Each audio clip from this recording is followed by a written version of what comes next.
Nós leremos duas passagens bíblicas. A primeira se encontra no Antigo Testamento, livro de Eclesiastes, capítulo 5. Livro de Eclesiastes, logo após aí o livro de Provérbios. Eclesiastes, capítulo 5, e a uma só voz nós leremos os versos 10 ao versículo de número 16. Eclesiastes, capítulo 5, versículo 10 a 16. Leamos, irmãos. Quem ama o dinheiro jamais dele se farta, e quem ama a abundância nunca se farta da renda. Também isto é vaidade. Onde os bens se multiplicam, também se multiplicam os que deles comem. Que mais proveito, pois, têm os seus donos do que os verem com seus olhos?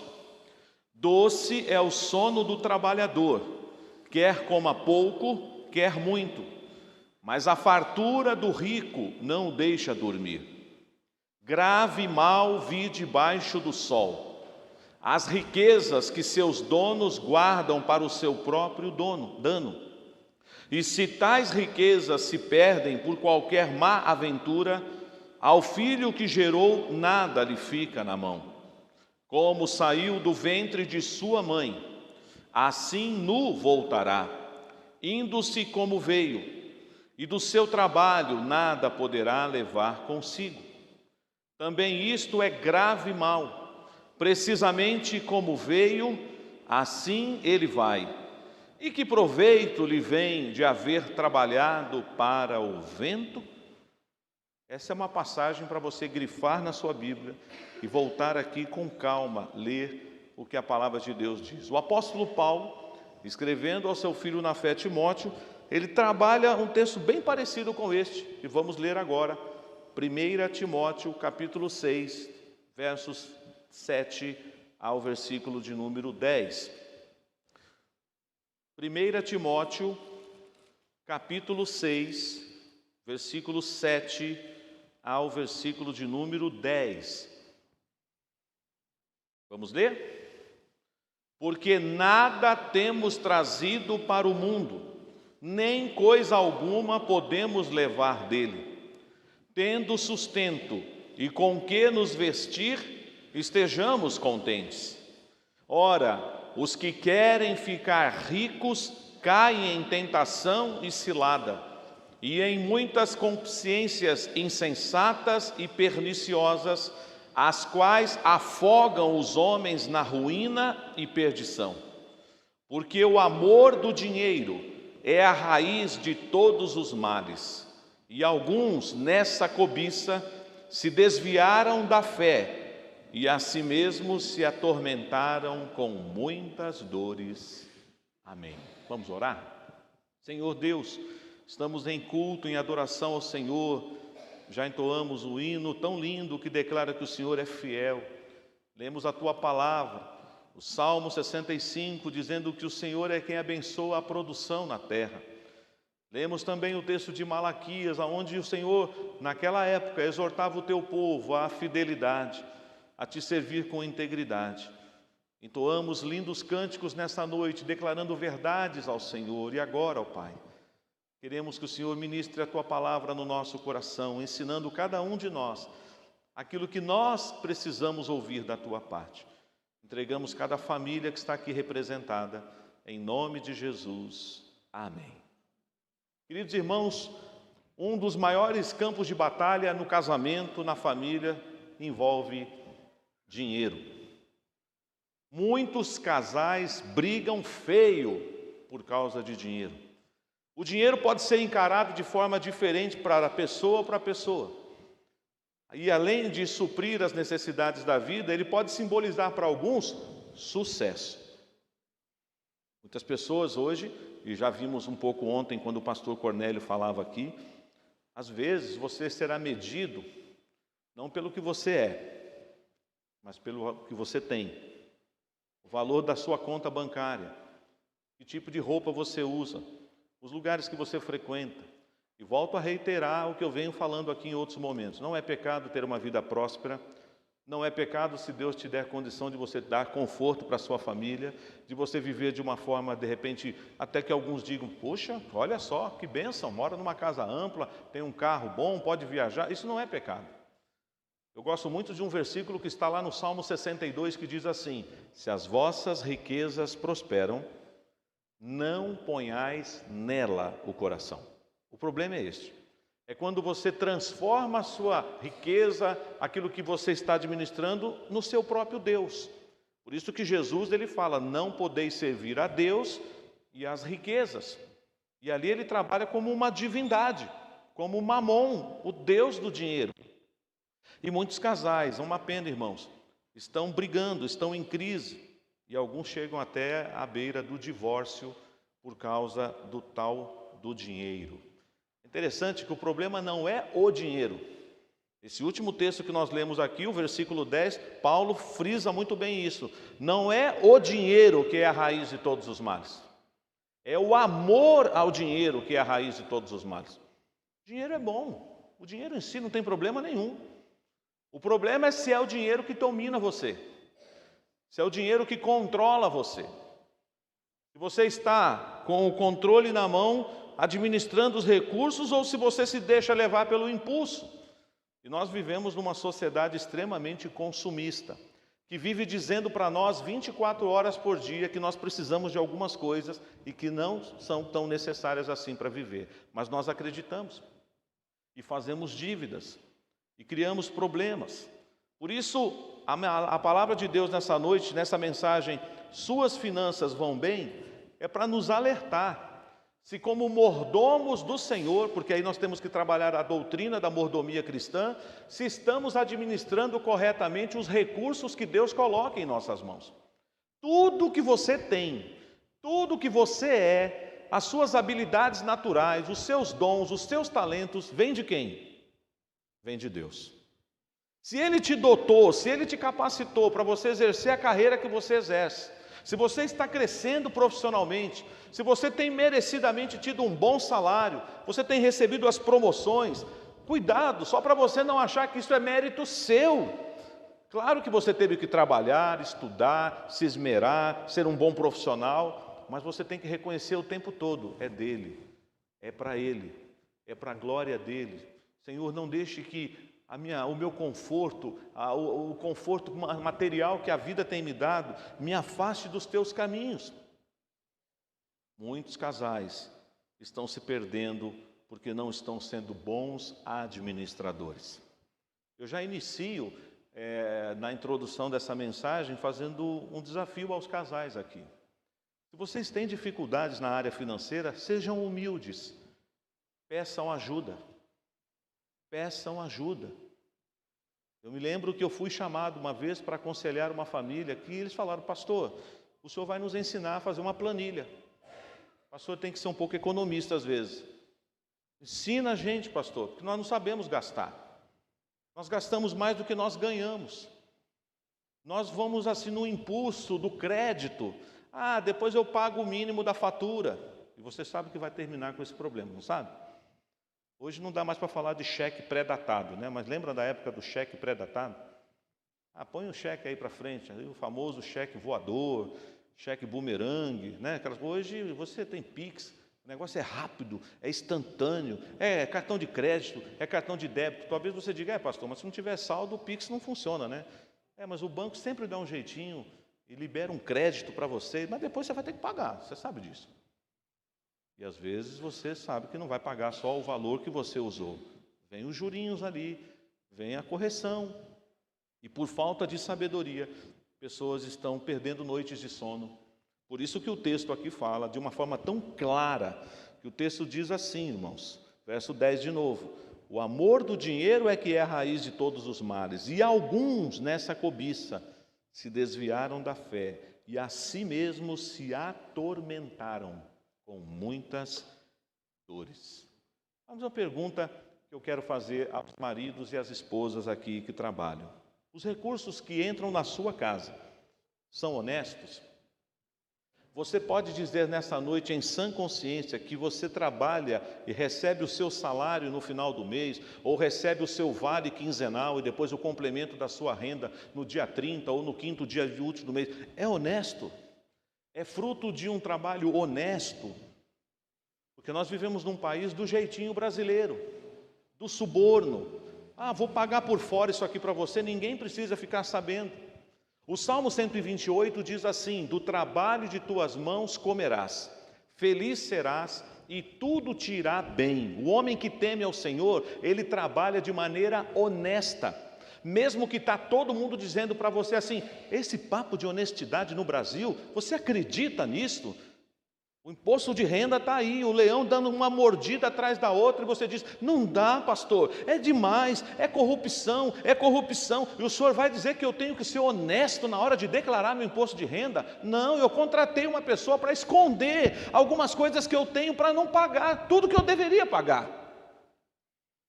Dai a César o que é de César, dai a Deus o que é de Deus.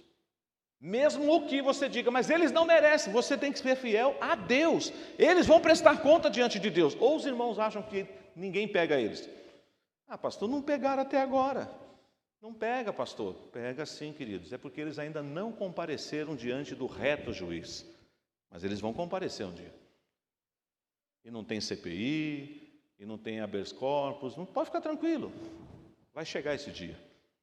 Então nós não vamos nos vender em nome da tal falta de honestidade. Vivemos num país difícil, num país talvez sem lei, embora as leis estejam aí, mas elas são violadas, deturpadas, não são aplicadas devidamente, mas isso não dá o direito de nós vivermos de maneira escusa. Portanto, o seu trabalho precisa ser honesto. Você precisa trabalhar, e aqui, meu querido, não estou falando de quanto você ganha. Você pode ser uma pessoa assalariada, trabalhar debaixo da regra da CLT, você pode ser autônomo, você pode ser um profissional liberal, você pode ter sua empresa, uma microempresa, um MEI, mas você precisa ser honesto. Glorificar a Deus, porque senão, a hora que você separar aquilo que você vai trazer ao Senhor, você está tirando o dízimo de uma coisa que não é honesta. Não é o caso dessa amada igreja, mas eu já ouvi por aí histórias de pessoas que usam o momento do dízimo, sabe para fazer o quê? Lavagem de dinheiro. Como é que funciona isso? Ele entrega o dízimo meio como que justificando, não importa de onde veio esse dinheiro, mas eu entrego o dízimo, pastor, eu sou fiel, eu sou dizimista, mas o dinheiro é sujo, o dinheiro vem de fonte suja, por isso nós não podemos aceitar suborno, ainda que seja bem tentador. Poxa, pastor, estou numa pindaíba, estou passando um aperto lá em casa, e o negócio caiu do céu, será que não é de Deus? Eu já vi gente falar isso para mim. Eu já vi gente falar assim: pastor, eu acho que foi Deus que mandou. Eu falei: cuidado, gente, o diabo também é expert em mandar coisas para a gente. Então você tem que ter discernimento, porque se veio alguma coisa, caiu no seu colo, mas que a palavra de Deus diz que é pecado, você vai ficar com o quê? Com a palavra, eu espero. Quanto custa viver? Quanto custa viver? É claro que isso é uma questão muito particular, cada um tem sua realidade, cada um tem sua renda familiar, cada um tem seus compromissos. Mas quando se fala de orçamento na casa, algumas perguntas que você precisa responder são estas. Primeira, quanto realmente nós precisamos no orçamento da nossa casa para manter o nível da nossa vida? Eu sei que isso daqui vai exigir, e aí você pode falar: eu vou assistir aqueles podcasts aí, né, que os caras explicam como administrar, como multiplicar os seus bens. Ok, fica à vontade, se você gosta, tem gente boa falando coisa séria, mas tem muita gente aí que não é autoridade no assunto. Mas você tem a palavra de Deus que pode te orientar. Talvez aqui na igreja você possa ter a humildade de falar para um casal mais experiente: o senhor pode me ajudar? Eu tenho dificuldade nessa área. Eu não sou um bom administrador, eu não sou uma boa administradora, eu vivo dos impulsos, das promoções, das ofertas, e eu fico empurrando lá para frente, mas uma hora essa dívida vai chegar. E Deus não quer que você perca noites de sono, que você tenha problemas no seu casamento, problemas no seu relacionamento, nome sujo na praça, porque você é de Jesus, e você tem que glorificar a Deus. Mas uma coisa que eu preciso dizer, a começar em mim, que está trazendo essa palavra nessa noite, e em você, Nós não estamos isentos de enfrentar a crise financeira. Eu não estou dizendo aqui que crente não passa por aperto financeiro. Se eu abrisse aqui o microfone, eu conversaria com alguns irmãos e falaria: pastor, já passei aperto, estou passando aperto. O problema é como você lida com isso. Quando a crise chega, quando o emprego vai embora, quando aquela renda que você tinha feito. Recentemente, ouvindo uma pessoa que tinha feito até uma boa economia, tinha alguns patrimônios, e ele contraiu câncer, um câncer agressivo. Em 5 anos, ele perdeu todo o patrimônio dele que ele guardou por 40 anos. Ele vendeu todos os terrenos dele, todos os bens dele, para pagar um tratamento de câncer, porque o convênio não cobria o tratamento dele. Aí teve gente que falou assim: meu Deus, que absurdo. Vendeu, perdeu tudo. Nós nunca estamos preparados para perder, a gente está sempre preparado para ganhar. A minha mãe sempre fala comigo que a gente acostuma a subir. Quem não quer que ele gosta de subir? Promoção é coisa boa, não é? Mas já imaginou seu chefe falar para você amanhã: olha, você vai voltar para o seu cargo anterior? Como assim? Você certamente vai procurar os seus direitos, não vai? Seu salário será reduzido. Como assim? Porque nós estamos sempre querendo subir, mas nós precisamos aprender a termos aquilo que o texto nos diz aqui: tendo o que comer e com o que nos vestir, e sejamos contentes. O apóstolo Paulo disse o que lá em Filipenses 4? Eu aprendi, quer dizer, ele não sabia, ele não nasceu sabendo. Administração financeira é uma arte que nós precisamos desenvolver e aprender. Ele disse: eu aprendi a viver contente em toda e qualquer situação. A gente não nasce assim. É mais fácil murmurar, é mais fácil reclamar, é mais fácil ceder à tentação. Quanto dinheiro é necessário para você passar o seu mês? Ih, pastor, não chega nem no dia 15. Não dá nem para falar passar um mês, passar uma quinzena, né, pastor? Eu sei, é desafiador mesmo. É desafiador. Quanto custa manter o seu filho no colégio ou na universidade? Eu me lembro, talvez alguns não estavam aqui, nós tivemos o culto em abril do batismo do Heitor, e eu compartilhei aqui uma palavra. Fiz uma pesquisa na internet e tem um site de economia que ele fala o seguinte: sabe quanto custa para a classe média em São Paulo criar um filho quando ele nasce até os 18 anos? 3 milhões de reais. Aí tudo bem, nossa, é muito, tá bem, não vou ter filho não. 3 milhões, muita coisa. Aí eu até brinquei, né, obviamente. Mas você venderia seu filho por 3 milhões? Claro que não, né, pastor? Meu filho vale muito mais do que isso. Então peça sabedoria a Deus para investir. Mas tem pai aqui que eu acho que nem vai querer fazer essa conta. Deixa eu ver quanto que eu já investi na minha filha, no meu filho, na faculdade. Mas Deus vai te abençoar. Mas você precisa ter sabedoria. Por incrível que pareça, muitos casais, há pouco ou há muito tempo, não têm a menor ideia quanto gastam mensalmente. Outro problema, que talvez não seja desta atual geração aqui, mas eu vivi isso há alguns anos atrás, aproximadamente uns 20, 25 anos atrás. Antigamente, a mulher não podia perguntar para o marido quanto ele ganhava, porque ele já saía com essa: está te faltando alguma coisa? Está precisando de roupa? Abre a geladeira.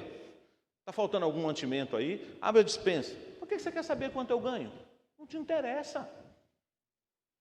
E eu particularmente acho que nós que somos casados não temos que ter segredo.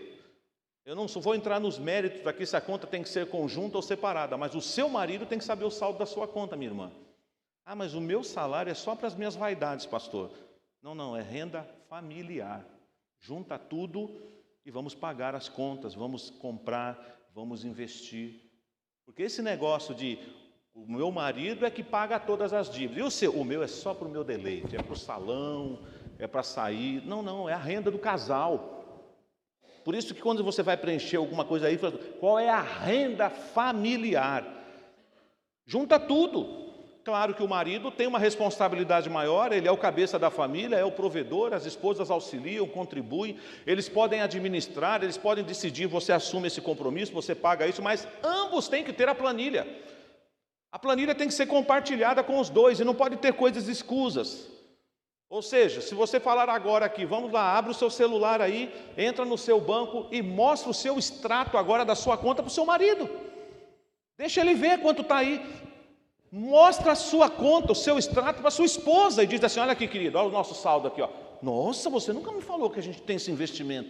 Eu não falo porque senão você vai querer gastar. Esse é um outro problema. Tem gente que faz até piada, né? Que não pode dar um presente desse para a esposa, um cartão de crédito, e falar para a esposa: pode ir para o shopping. Ela vai. Mas eu já descobri que não é só mulher que gasta não, viu, gente? Tem homem que gasta muito, e muito. Só que ele sempre fala que estava precisando. É importante. Comunicação no casamento. Os dois precisam ter sabedoria. Precisam administrar bem isso. Umas frases que a gente escuta por aí, de marido e mulher, um falando com o outro. Não sei se essas frases já foram ditas na sua casa. Uma delas é esta: o que você fez com o dinheiro que eu te dei ontem? Ué, acabou? Fui na feira, fui no sacolão, comprei remédio para os meninos. Já fizeram essa pergunta em casa? Uma outra pergunta: você já gastou tudo que eu depositei na sua conta? Mas assim não dá, é um saco sem fundo. Faz um Pix aí, transfere um valor. O que aconteceu? Eu transferi ontem. Mas gastei. Gastou com o quê? Depois eu te conto. Aí começa. Você não tem coragem de falar, porque vai dar briga. O casal vai desentender. E às vezes a gente acha engraçado, mas a coisa fica feia. Casais brigam mesmo. Chega às vezes assim a uma atitude vexatória, porque um está escondendo do outro. Não há transparência. Não há transparência. Ou porque, não confio, não dá para falar, pastor. Se eu contar tudo para ela, ela vai meter os pés pelas mãos. Se eu falar tudo para ele, ele vai sair comprando tudo sem me consultar. Não, queridos. O casal tem que compartilhar, e isso será didático, isso será pedagógico para os filhos. Você dá mesada para o seu filho? Dá mesada para a sua filha? Não, tudo bem. Mas ensina ele. O que ele vai fazer com a mesada? Mostra para ele, quando ele ganha bem pouquinho ainda, como administrar, dividir em 3 partes a mesada. Como assim, pastor? Dividir a mesada em 3 partes? Sim, aquela parte que é do Senhor. Ensina seu filho a trazer a oferta para a casa de Deus, com a mesada dele. Mas aí ele já vai ficar com um pouco na mão. Ensina ele, é pedagógico. Isso daqui é para os meus deleites, eu gosto de comer sorvete, mas você vai ter que guardar um pouquinho. Faz uma poupancinha, pega um cofrinho, e você está ensinando o seu filho, a sua filha, a ser um bom administrador. Mas o problema é, se o pai e a mãe não for, como é que ele vai ensinar o filho? Como é que vai ensinar a filha? Meu pai é um gastão, a minha mãe é uma gastona. E as crianças percebem. Tem gente que vai usar essa frase também: para onde vai o dinheiro que a gente não faz nada extra? Eu não estou entendendo. Estava lá na conta. Você gastou com alguma coisa que você esqueceu de me contar? É que surgiu uma oportunidade aí. Mas por que você não me contou? Porque você ia brigar comigo. Então eu resolvi não contar. Até roupa, tem gente que compra roupa, esconde dentro do guarda-roupa e escolhe a ocasião certa para usar. Às vezes nós homens, a gente não presta atenção, né? Mas tem dia que não dá certo, viu, irmã? Aí você fala: roupa nova? Nunca te vi com essa blusa. Aí você fala: mas onde você comprou? Aí começa. Mentira tem perna curta, gente. Marido a mesma coisa. Mas com um tênis novo lá, né? Nunca vi você com esse tênis. Quando você comprou esse tênis? Um dia eu estava aí andando, passei numa loja aí. Por que você não me falou? E a gente não está guardando dinheiro, a gente não está fazendo uma economia. Nós não decidimos que nos próximos 6 meses nós não vamos ter gastos extras, porque nós temos que pagar aquela conta. Sabedoria. Isso também é para glorificar a Deus. E tem algumas coisas para a gente caminhar aqui à luz desses 2 textos que lemos. O casal, a família precisam ter essas palavras: honestidade. Eu já falei um pouco sobre ela aqui. O casal tem que ser honesto, transparente um com o outro. Parceria. Bem-aventurado é o marido que tiver uma esposa que é uma boa administradora. Pode entregar o salário na mão dela que ela vai dar conta. É a mulher virtuosa de Provérbios 31. Vocês já viram? Já viram, irmãos? O que diz lá a mulher virtuosa de Provérbios 31? Ela não gasta o dinheiro à toa. Ela é uma boa administradora. Ela investe, ela poupa, ela administra a casa. O marido é estimado entre os doutores. Aí, que bênção! Mas você, meu irmão, também não deve colocar tudo nas costas da esposa dizendo: bom, ela é que cuida, eu não tenho que fazer nada. Não, você também tem que ser um bom administrador. Os dois precisam trabalhar. E aí entra uma questão: e quando as dívidas surgem, pastor? Existem algumas coisas que são inevitáveis, que não dá para fugir de um financiamento. Mas tem outras que nós inventamos moda e entramos em uma situação muito difícil. Você vai comprar uma casa? Você vai comprar um apartamento? Talvez, se você conseguir pagar à vista, você vai negociar, você vai conseguir um bom negócio. Mas, via de regra, quando você vai comprar um imóvel, como é que a gente faz? Financiamento. Mas você tem que calcular, você tem que fazer conta. Se você não é bom nessa área, converse com alguém que é mais racional. Não vai muito no impulso. Eu e a Rosângela temos essa questão. Eu sou mais assim, coração. A Rosângela é mais racional. Peço licença aqui para contar uma experiência que nós tivemos na troca de um carro. Ela falou: Gil, eu não entendo muito de carro, você entende mais. Eu fui na agência, eu levei o mecânico, gostei do carro, fiz test drive. Ela falou: é esse, amor, vamos lá. Aí o vendedor: e aí, vamos fechar o negócio? Eu falei: não, agora eu vou trazer a minha esposa. Falei: para ver o carro? Não, para ela sentar com você e negociar. Aí a Rosângela sentou, levou a calculadora financeira dela e começou a fazer conta e não sei o que de juros. Aí o vendedor falou assim: por que o senhor trouxe ela aqui? Eu falei: porque ela é boa nisso. Aí o vendedor: não, o máximo que dá. Ok, esse é o máximo que você pode me dar, porque você... Mas chama o teu gerente agora, porque ele tem a cota dele. Aí vem o gerente: não, mas não, tudo bem, eu vou embora. Não, mas peraí, vamos conversar. Então vamos conversar. Aí depois que conseguiu, mas eu vou parcelar. Não, era à vista. Você não me falou nada disso. Não é que você está especulando, você faz isso. Aí eu falei: ela é boa nisso, é administradora. Eu falei: eu não sou. Eu já estou ali apaixonado pelo carro. E às vezes eu falei: meu Deus, vai perder, eu quero esse carro, eu quero esse carro. Calma, Gil. Se não for para ser, não será. Deus tem coisa melhor para nós. Mas quando as pessoas agem por impulso, como é que funciona? Você não pensa. Porque você já está gamado no negócio, você fala: que esse vestido é meu, quase que transporta da vitrine para do seu corpo. Quando você vê, você está lá no balcão, você já está com a sacola: comprei, com Deus do céu, e agora? É assim. Mas nós precisamos pedir sabedoria a Deus, queridos. Um velho e antigo ministro da República diz que dívida não se paga, se administra. Mas nós que somos cristãos não podemos concordar com isso, certo? Dívida se paga através de uma boa administração. Primeiro conselho que a gente dá para alguém que está com muita dívida, e esse é um problema sério, é você pegar uma folha em branco assim, ó, sentar com a sua esposa e não pode brigar. Vamos listar tudo que a gente deve. Ah, não, pastor, é melhor não, aí vai dar problema. Quando é que a gente reconhece que está perdido? Quando a gente para e diz: eu acho que eu estou perdido. Enquanto você não admitir que está perdido, você vai ficar andando em círculo. Quando é que você admite que você chegou no fundo do poço financeiramente? Quando você tem coragem de colocar ou numa planilha, ou no seu tablet, no seu computador e relacionar. E aí você vai ter que dizer: nossa, tudo isso não dá para pagar. Aí você vai ter que fazer o quê? Prestar conta aos seus credores. E volto a reiterar aqui, irmãos: fujam de agiota. Agiota arranca até o seu couro, se ele puder. E nós que somos de Jesus, nós não podemos praticar agiotagem com os nossos irmãos. Nós não podemos praticar agiotagem. Como que é isso? Empresta com juros e usura.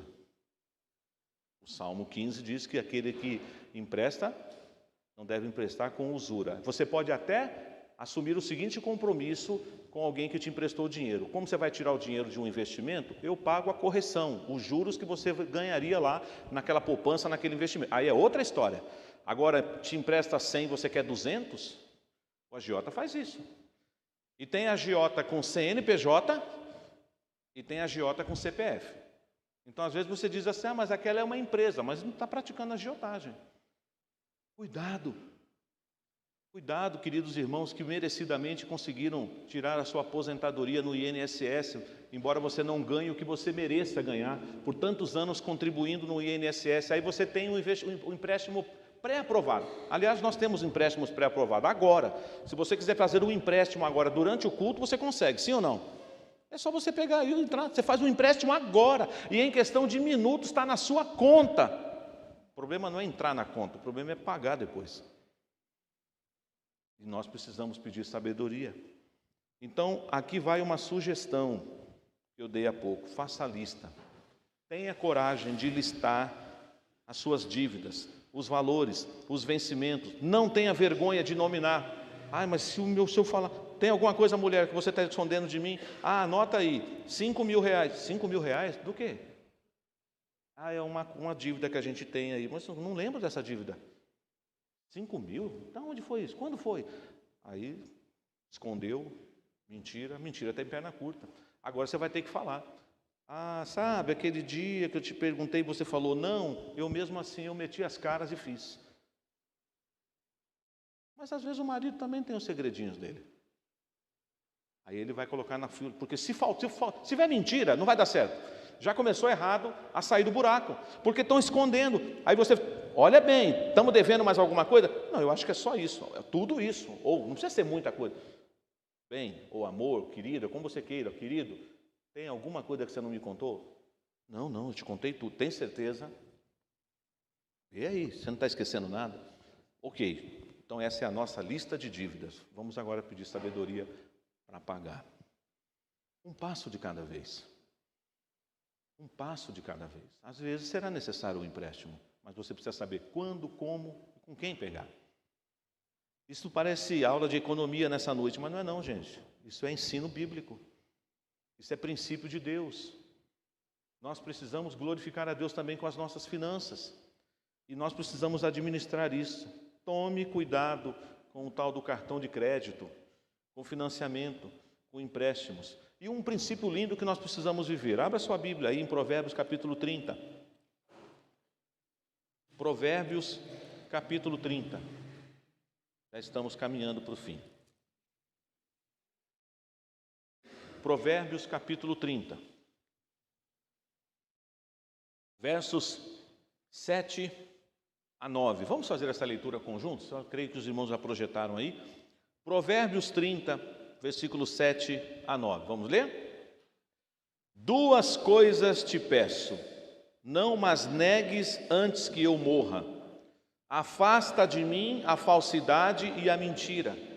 Não me des nem a pobreza, nem a riqueza. Dá-me o pão que me for necessário, para não suceder que, estando eu farto, te negue e diga, quem é o Senhor? Ou que, empobrecido, venha a furtar e profane o nome de Deus. Isso é uma vida cristã equilibrada financeiramente.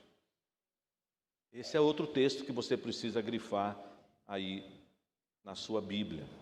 Mas eu deixei por último, algo que está atrelado a tudo isso, já foi lido um dos textos clássicos sobre dízimo na igreja.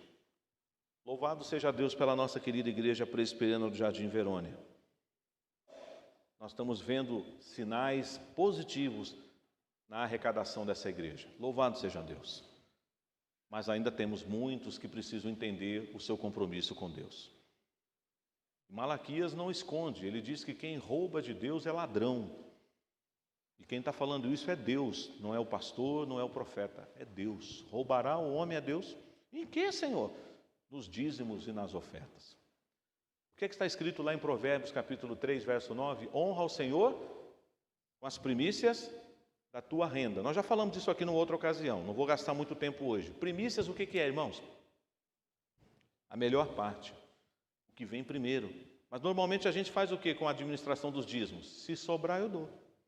Pastor, depois o senhor pediu para fazer aquele exercício lá das dívidas, aí que não sobrou mesmo, pastor. Não sobra, pastor, nunca vai sobrar. Estou no vermelho, só está no vermelho. Aí você precisa aprender um princípio espiritual. Não negocie o que é de Deus. Ele é dono dos 100%. Não é só o 90% que os 10% que você devolve. Ele é dono dos 100%. Mas ele pede em obediência à sua palavra que você o consagre 10% para mantimento na casa dele. Nós não fazemos fogueirinha aqui no fundo da igreja queimando nota de dinheiro. O dinheiro é revertido na manutenção da casa de Deus. O pastor da igreja de vocês é sustentado pela fidelidade dos irmãos. Tem pessoas por aí que falam, não é melhor não falar isso não, por causa da corrupção. Eu não tenho vergonha de dizer que eu sou pastor de tempo integral e eu sou mantido, sustentado com os dízimos dessa igreja. É bíblico. E eu louvo a Deus por essa amada igreja, que tem cuidado dos seus pastores ao longo desses anos, dando condição para eles desenvolver o ministério deles. Nós podemos socorrer os necessitados, nós podemos amparar o órfão e a viúva, nós podemos cuidar do patrimônio, tudo isso é bênção de Deus. Então você, administrando os recursos que Deus te dá, você também glorifica a Deus quando você consagra os dízimos ao Senhor. Quando eu vejo aqui no momento dos cânticos, irmãos e irmãs levantando, algumas crianças também participando desse momento. Esse momento, queridos, não é só um mero ritual, levar o dinheiro lá, e tem gente que faz até piada, né? É o gasofilácio. Irmãos, assim como lá no templo, Jesus estava do lado do gasofilácio e ele via os homens depositando grandes quantias, e quando a viúva pobre depositou 2 moedinhas, o que foi que Jesus falou? Ela deu tudo, mais do que todo mundo. Aí o pessoal falou: Jesus, o senhor não entende nada de economia, hein? Ela só deu 2 moedinhas. O rapaz ali acabou de colocar uma oncinha no gasofilácio. O senhor não sabe o que é essa nota? Eu falei assim: pois é, mas ele deu da sobra e ela deu das primícias. Glorifique a Deus em primeiro lugar também com as suas finanças. E não faça barganha com Deus. Você não vai sair daqui, estamos cantando o cântico, você deposita, você não vai falar em voz alta, obviamente. Põe o envelope no gasofilácio e diz: agora, Senhor, faz um milagre, faz o salário lá da minha conta aumentar, faz o aparecer dinheiro na minha conta. Não vai ser assim não, querido, você vai ter que administrar. Isso aqui não é varinha de condão, não é varinha mágica. Aí as igrejas que pregam a teologia do inferno, da prosperidade, elas dizem que você pode exigir 100 vezes mais. A Bíblia não prometeu isso. A Bíblia faz o quê? Quer o que de nós? Obediência. Então, amados, finanças na vida do crente é assunto espiritual. O problema não é o dinheiro, é o amor ao dinheiro. E tem pessoas que são escravas do dinheiro, não conseguem se libertar. Então nós temos que orar por isso, para você ter uma vida mais tranquila, mais saudável. Você pode até dizer assim: pastor, tem muita coisa que eu talvez nunca vá ter na vida, mas você não vai deixar de ser uma pessoa honesta, digna, feliz. E quando você receber essa bênção de ter essas coisas, cuidado, não coloque o seu coração lá, porque isso pode ser uma cilada. E Deus é que sabe disso. Às vezes Deus ele retém algumas coisas para alguns, porque Ele já conhece o nosso coração. Ele fala: não, isso aí não vai ser bênção para ele não, vai ser cilada para ele. Mas você pode orar para ter uma vida financeira próspera. Você pode orar para ter um casamento feliz também na área financeira, ensinando seus filhos desde a tenra infância como é que deve se administrar. E certamente você estará investindo na futura família do seu filho e da sua filha, sendo exemplos para eles, tendo reuniões. Eu termino até contando essa história de que um pastor, ele contou isso numa pregação, não sei se era a história dele ou ele estava ilustrando, em que a família estava vivendo uma crise difícil. E aí o pai, numa noite, no jantar, ele resolveu compartilhar com os filhos, porque ele ia ter que baixar uma medida. Ela falou: olha, nós vamos ter que cortar alguns gastos, menos pizza, menos lazer, por enquanto. E aí já queria envolver as crianças. Aí o menininho saiu da mesa correndo e foi para o quarto dele. E foi lá no cofrinho dele, pegou as moedinhas dele e falou assim: isso aqui ajuda, papai? Eu quero continuar ajudando o senhor e a mamãe a pagar as nossas dívidas. Quem ensinou essa criança a ser assim? Não é isso que você pode ensinar para o seu filho? Talvez você não vai falar tudo, você não vai contar para o seu filho o que está acontecendo na real, mas você pode dizer assim: ó, estamos passando algumas dificuldades, por isso você não vai poder comprar essa roupa nova, por isso que não vai dar para você fazer aquele passeio, papai e a mamãe estão se esforçando, mas dessa vez não vai dar para você ir. Eu sei que eu já chorei, você já chorou, você já foi para o quarto com raiva do seu pai, com raiva da sua mãe, porque ele não disse sim, porque você queria ir para aquela festinha e ele não deixou você ir. Eu já passei por tudo isso, mas eu estou vivo aqui, ó, e não estou com trauma. Estou feliz. E você vai passar por isso. Então não tenha medo de falar não para sua filha e para o seu filho na área financeira. Não vai dar, filho. Papai não ganha para isso. Porque tem pai que às vezes, para fazer o filho feliz, faz uma dívida e depois não tem com o que pagar. Aí o filho está desfilando de bacana por aí, a filha, mas você está lascado. Você não ganha para isso. Não é pecado dizer não. Talvez seja até uma virtude. Mas se você puder dar, também não seja avarento, tá? Não seja também aqueles assim, não, vai de quichute mesmo. Quem já sabe, quem viveu da época do quichute sabe, né? Ô pai, eu queria um rainha vôlei, você vai usar quichute, um bamba. Aí é outro problema, aí é a avareza. Tem gente que é assim, não abre a mão, né? Atravessa o oceano com um sonrisal e não dissolve. Não é isso também não, gente. Se você tem condição de dar o melhor para o seu filho, para sua filha, e você não está dando, aí você está pecando também. Vamos comer só pé de frango, só pescoço. Não, querido. Pode ser filé de peito também. Você pode dar? Pode ter? Pode, pastor. Então, amém. Se bem que tem gente que fala que o pé e o pescoço é bom, que tem cartilagem, né? É alguma coisa assim. Eu não gosto, mas tudo bem. prefiro um ovinho, tá de bom tamanho. Mas vamos falar sério agora, queridos. Suas finanças vão bem? Está passando alguma dificuldade? Não é pecado reconhecer. Estou, pastor. A coisa não está boa, não. Eu não saio do vermelho. Eu acho que o problema sempre é que eu ganho pouco. Mas será isso? Eu não estou dizendo que você ganha muito. Tem muita gente que realmente ganha pouco, que merece ganhar bem, ser mais valorizado profissionalmente. Mas eu conheço gente que ganha muito, mas está sempre sem dinheiro. E eu conheço gente que é pobre, mas tem sempre uma economia. Aí você fala, não estou entendendo. Devia contratar essa pessoa para ser ministra da economia. Com pouco faz muito. E tem gente que com muito faz nada. Primeiro, sabe por quê? Porque rouba de Deus. Sonega o dízimo. Aí não vai comer. Já começou errado. Só dá se sobrar. Não, querido, é a primeira parte. Mas vai faltar, pastor. Não vai faltar. E peça sabedoria para administrar o que fica nas suas mãos. Porque essa é a vontade de Deus também para a nossa vida. Queria te convidar a pensar nisso nessa noite. Nós vamos entoar um hino agora. É um hino que a gente às vezes canta no momento da consagração dos dízimos, das ofertas. É um hino que diz, a ti seja consagrada minha vida, meu Senhor. O hino 224. E tem uma estrofe desse hino que diz assim, hino 224. A quarta estrofe deste hino diz assim, os meus bens quero ofertar-te, nada quero te esconder. Minha inteligência guia sob a luz do teu saber. Essa será a nossa oração final nessa noite.